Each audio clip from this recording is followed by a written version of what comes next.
What's up, everybody? Welcome to the Broker's Desk. As always, it's Joe Herrera and Taylor Prince coming to you live from fabulous Las Vegas, Nevada. Today, our guest is the man, the myth, the legend, Julio Rojo. Julio, welcome. Thank you, Joe. Thanks for having me. Happy to be No, here. for sure.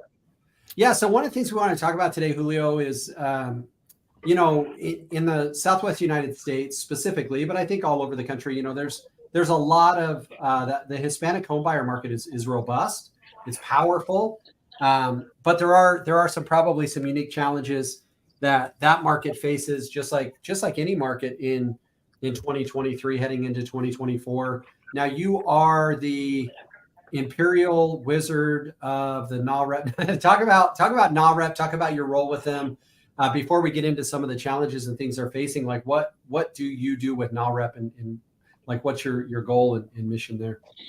Yeah, sure. So NAREP, our main focus is educating the Hispanic, community about home buying, home ownership, wealth building through real estate. It's a national nonprofit organization in the United States. We're lucky to have two chapters here in Las Vegas. And, again, our main goal is educating the Hispanic community of what that process looks like to even just begin their journey towards home ownership. A lot of our culture aren't as educated as it probably should be. The new generation probably more so than the older generation, but a big component of the home buyers are still, like the older generation, baby boomers that are still buying. And it's important for us to be really proactive and reach out to them and educate them through events, through education.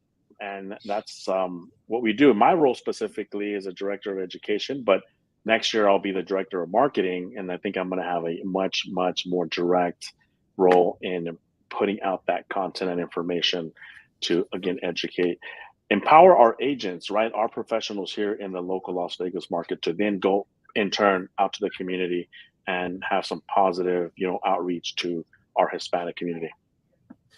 So NAHREP stands for National Association of Hispanic Real Estate Professionals. Am I right? That is correct. Yeah. Crushed it. Correct. Good question. So the funny thing is my last name is Herrera, right? I don't speak any Spanish at all. But can Taylor say like that? That's the question. Can he say it as you really are? I actually speak. If you took all the Spanish words that Joe understands and can speak, I probably speak at least, I don't know, 3 to 4 times more than that. Wow. Taylor knows all the dirty words is the thing, and he's got me there. That is true. That is true. So my grandpa came to America so my ancestors come from Puebla, Mexico. Then my grandpa, though, was raised in Veracruz, Mexico, he was born in Veracruz, lived there for 3 years. They moved to Chicago, ended up in LA. And my grandpa was actually the first Hispanic post office manager in the city of Los Angeles, which is awesome. Wow. So I like to tell people the blood that runs through my veins is a proud Hispanic heritage. My skin tone comes from my Irish ancestors, but my heart belongs to the Polynesian Islands, and my stomach is kind of Filipino. So anyways, I'm a mutt in a sense, but we'll talk about this. So Taylor and I have worked. So Taylor, prior to coming to work in real estate, he managed a construction company, had a lot of great, hardworking, like successful friends, in the Hispanic community, largely Mexican Americans. And there were not always, but there could be challenges from time to time around, like, one of the issues we'd run into is they were very cash rich. Like they had a ton of cash, and sourcing the funds sometimes was an issue with Hispanic home buyers. Like if you were to look at some of the main issues facing Hispanic home buyers, would you say that it's a belief in home ownership? Would you say that it's a path to home ownership? Like what are some of the biggest challenges they face in Vegas and beyond? Yeah, that's a great question. I think it's probably a little bit of both, to be honest. I know, I can speak from my family and friends and our community in Southern California, being from a border city, a border valley. Home ownership is something that, oh man, you don't see a lot of it. There's a lot of families that are from back home that never own a home. Probably not because they didn't want to or don't want to or don't believe in it. They're just not educated on it. And quite frankly, understand, how simple, because like in Taylor's situation, they're hardworking, they work great, great jobs, great pay, they're contributing to the community. But then when it comes to home ownership, it's something, I mean, they already live in a home, but they're renting it. And so I think, again, part of it is just what they're used to. So maybe, again, creating the awareness that, pushes them to start that process. And part of it is, we haven't been probably historically taught that through real estate, long-term wealth can be created, generational wealth can be created. And really, there's a lot of opportunity that comes from just literally owning a home, right? Yeah. Most of the wealth and opportunities and doors open once you begin to own a home. So I think it's a little bit of both. It's interesting. I think it is evolving. Hispanics at large in the United States will probably be the majority of homeowners in the next, 5 to 10 years. So it's an interesting statistic to track, but it's still evolving in terms of our belief, cultural, just, traditions. And again, creating that awareness, I think will begin to kind of overcome some of those, So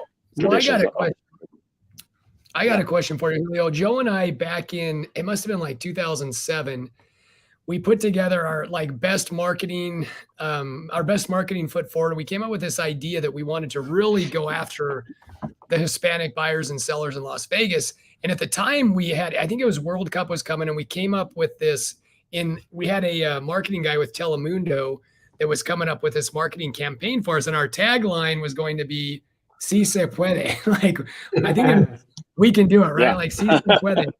That was probably been Right. used on every marketing campaign ever. But Well, I think Barack Obama used it the next year later. And so we're like, all right, cool. Barack stole our idea.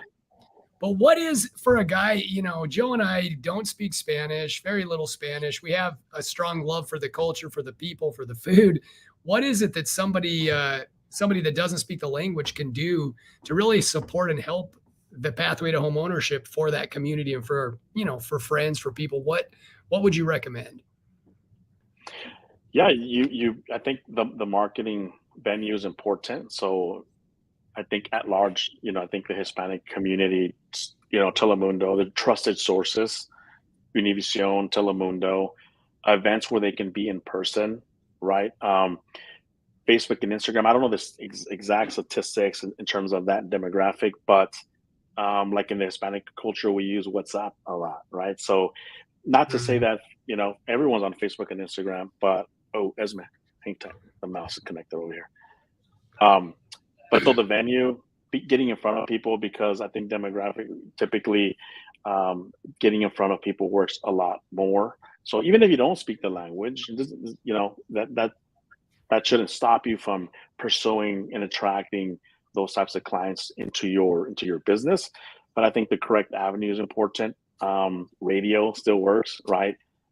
Family focused events are important. So, the barbecue at the park, the backpack giveaway, giving back to the community, I think is very, very important for the Hispanic culture. And if you create those relationships, the beautiful thing is they're extremely loyal. They're not gonna go anywhere else. They'll always come back to you because you guided them the right way. I think that's important. So let me ask you this. It seemed like, and maybe this is just a misconception from the outside, I've got two questions and they both rely around trust. So Taylor, when he first got into real estate, and probably still, had a lot of his friends from the construction company that trusted him. And so is it a misnomer that Hispanic homebuyers traditionally prefer to work with Hispanic real estate professionals? And then number two, it almost seemed like there was trust, and Taylor, you could correct me if I'm wrong, but it seemed like a lot of these homebuyers that we worked with that told us that there's almost like a mistrust of the American banking system. And I don't know if that came from I don't know if the banks in Mexico are a little bit less trustworthy than and so, because we would deal with these issues where we're like, bro, he's got $80,000 in cash, but we can't source it for, there's the IRS has rules around this stuff, right? And it wasn't that it wasn't even undocumented income. It was that they didn't trust putting it into the banking system. Is that just old school Yeah. thought, or is there some real issues that they deal with there?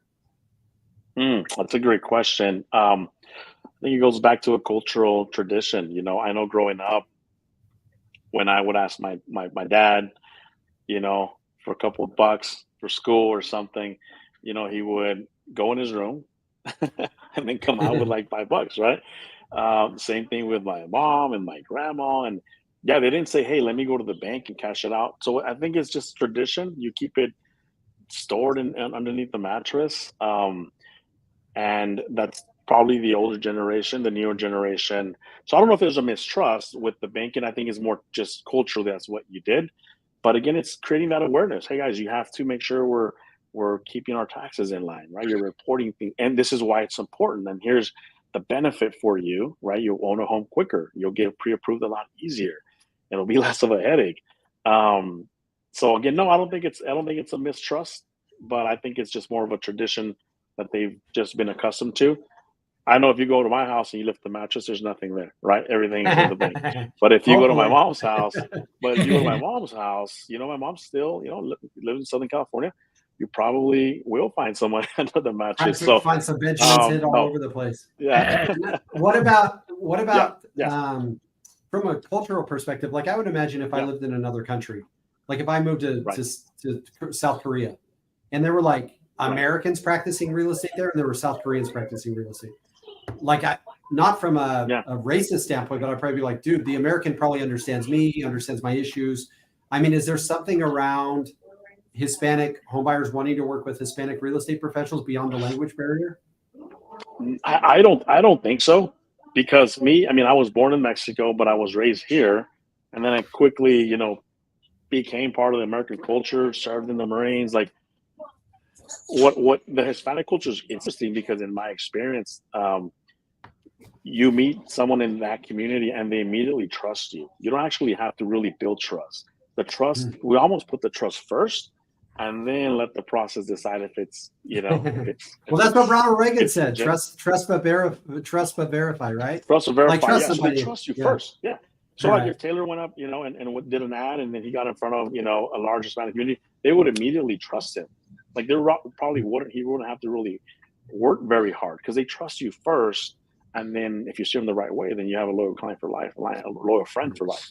So no, I don't think there's a mistrust. I think, our Hispanic culture, as it evolves more and more here in the United States, they're hungry to build those relationships and those opportunities, because I think they do know that is a source of opportunity, not just work, but work the smart way, and then put the fruits of your labor to work through real estate. So no, I think the opportunity, that's why organizations like NAHREP, and then just agents in general, reaching out to the Hispanic community, can pay you 10 times the initial investment of time that you spend, because they're going to come back, they're going to buy into it, they're going to be super loyal, and they're going to refer all their friends, padres, primos, tios, uncles, everybody, and you can really build a great community around that.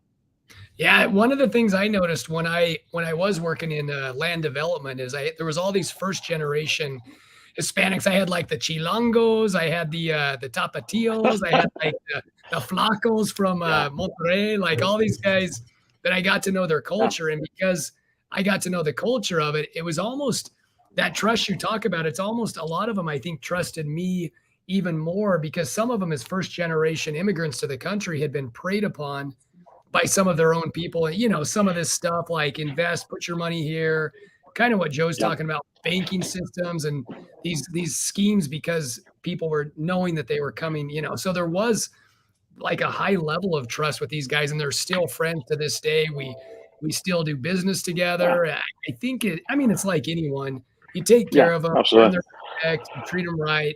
But I just loved learning all the nicknames and the foods from each state, and mainly in Mexico. But I think with with that business today, it's been now I think like 18 years since I got out of construction, and I'm still doing business and talking to these guys, and it's been really cool. Yeah. So Taylor, talk about this, and Julio, I'd love to get your answer as well. Yeah. Like, we've got a few minutes left. What are they missing out on? Like, so when looking at your marketing dollars, and everybody looks and says, okay, I'm going to spend X amount of dollars on Zillow, I'm going to spend X amount of dollars on postcards, I'm going to spend X amount of dollars on this. What do real estate agents, traditional, like non-Spanish speaking realtors, what is their opportunity in the Hispanic homebuyer market, and like what are they missing out on? Taylor, why don't you take that first? Because you've done, I mean, for not speaking Spanish, you've done a ton of business with the Hispanic community here in Vegas.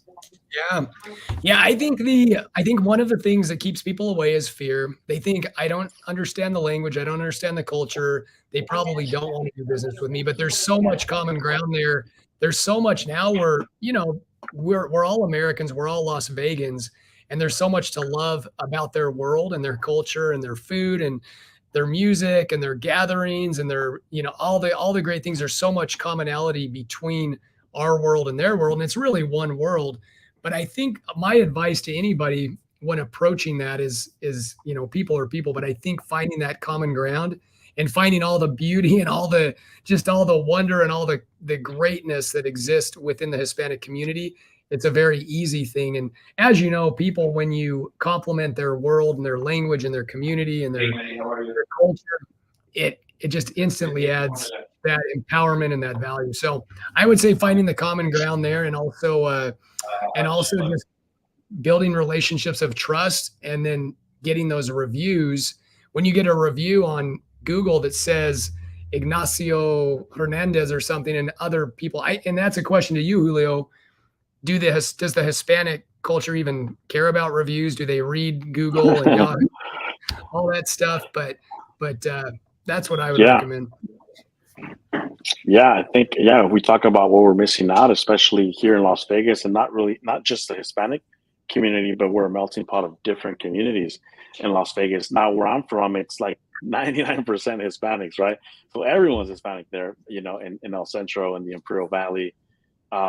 So you really just focus on that community. It's the predominant community. But here in Vegas, it's a melting pot.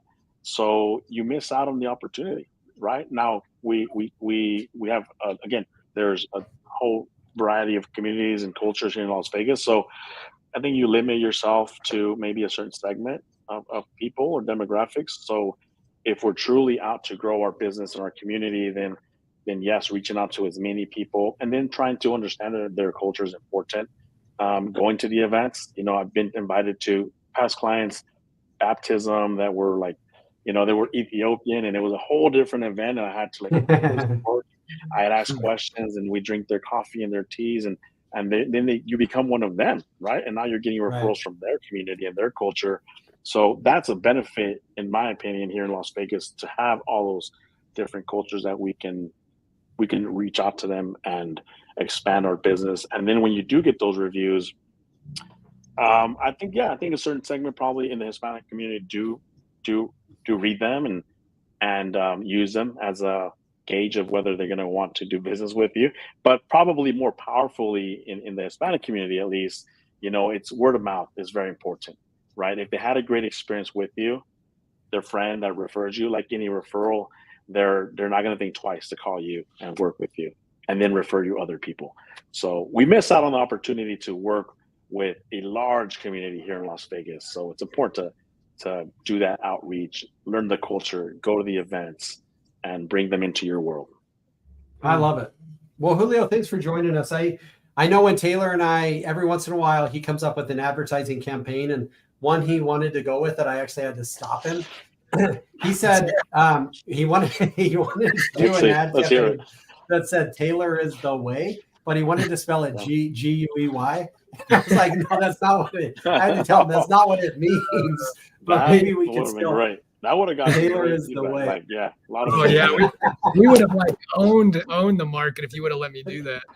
And we would have put like a little burrow hat on him. One last thing that I'll just leave, if anyone out there is listening and thinking about, reaching out to the Hispanic community, the median age of home buyers in the Hispanic community is now down to 30 years old, right? Wow. So we talked about the older generation, but now the 30-year-old home buyer is the median buyer. So you have that segment is home buyers in tech. You have executives, you have people in leadership positions, you have supervisors, you have construction, you have a lot of the younger generation that are now getting into the market, and as we evolve, it's probably going to get a little bit younger. It might stay around that age group, but you're not dealing with a lot of the traditional, cultural biases towards home buying. Now you're dealing with like, the younger home buyer that's looking for that, maybe that condo on the strip, maybe a loft, maybe they're growing their young family and they want a great community in the Northwest or in Summerlin. So it's becoming more of a traditional buyer in the sense, and not so much of the older Hispanic, home buyer. Yeah.